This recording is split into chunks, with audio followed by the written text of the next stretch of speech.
Nel pomeriggio del 7 febbraio del 2016, l'Anthem of the Seas, una delle navi da crociera più moderne e lussuose della Royal Caribbean, si trovò improvvisamente nel mezzo di una tempesta al largo della costa della Carolina del Nord. Nessuno a bordo avrebbe potuto immaginare che quel viaggio, iniziato come una crociera rilassante verso il sole della Florida e delle Bahamas, si sarebbe trasformato in una lotta disperata contro le forze della natura.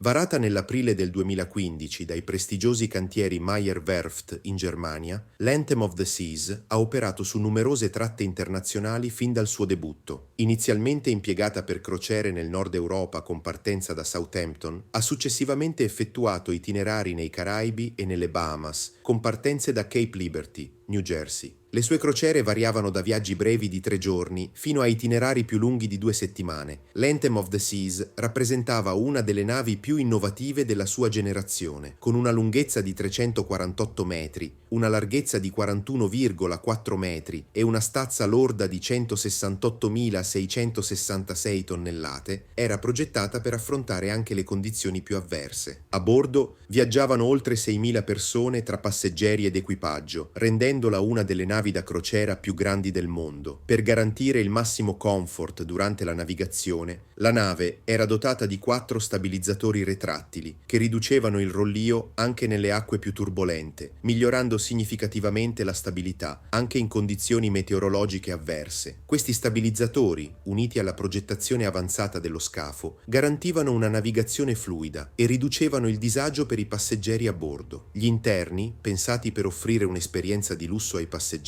comprendevano numerose piscine, tra cui una coperta con tetto retrattile e una con onde artificiali, oltre a vasche idromassaggio con vista sull'oceano. A bordo erano presenti oltre 15 ristoranti. La nave vantava anche la North Star, una capsula panoramica in vetro che si elevava fino a 90 metri sopra il livello del mare, offrendo una vista mozzafiato a 360 gradi sulle acque circostanti. L'Anthem of the Seas operava sotto la certificazione di bandiera delle Bahamas ed era soggetta ai regolamenti della Bahamas Maritime Authority, BMA. Aveva ottenuto la certificazione di sicurezza SOLAS, Safety of Life at Sea, e rispettava gli standard dell'International Safety Management, ISM Code, garantendo la massima sicurezza operativa e la prevenzione dell'inquinamento marino. Le ispezioni periodiche della nave includevano controlli approfonditi sulla stabilità, sui sistemi antincendio e sulle dotazioni di emergenza. Il sistema di propulsione dell'Anthem of the Seas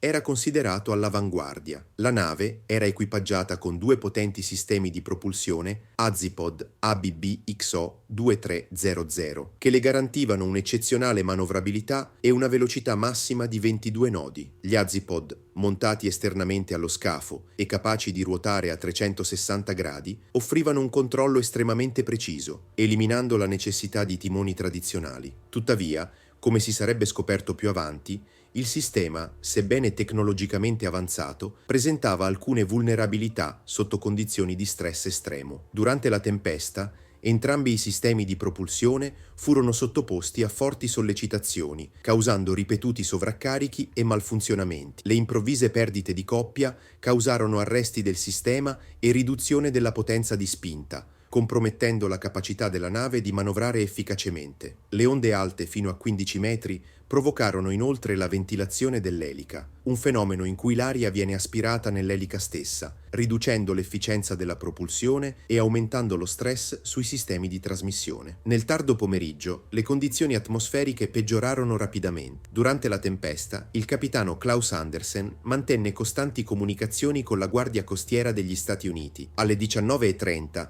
entrambi i sistemi di propulsione della nave, i potenti Azipod, subirono danni gravi e cessarono di funzionare. Senza propulsione, l'Anthem of the Seas rimase alla deriva, esposta alle onde gigantesche e ai venti furiosi. Il rischio di un ribaltamento diventò reale. L'equipaggio tentò disperatamente di ripristinare i motori, ma i danni alle frizioni e la riduzione della potenza di propulsione rendevano le operazioni estremamente complesse. Tra le 21:35 e la mezzanotte, la nave tentò più volte di cambiare rotta per evitare l'impatto diretto con le onde, senza successo. Dopo ore di tensione e paura, Finalmente, poco prima della mezzanotte, l'equipaggio riuscì a riavviare uno dei sistemi di propulsione. Sebbene la nave fosse ancora in una situazione precaria, l'Anthem of the Seas riuscì a riprendere lentamente la rotta. La decisione finale fu presa all'alba dell'8 febbraio. Il capitano Andersen ordinò di invertire la rotta e di dirigersi nuovamente verso Cape Liberty, ponendo fine anticipatamente alla crociera per garantire la sicurezza di tutti a bordo. Il 10 febbraio 2016, l'Anthem of the Seas attraccò al porto di Cape Liberty,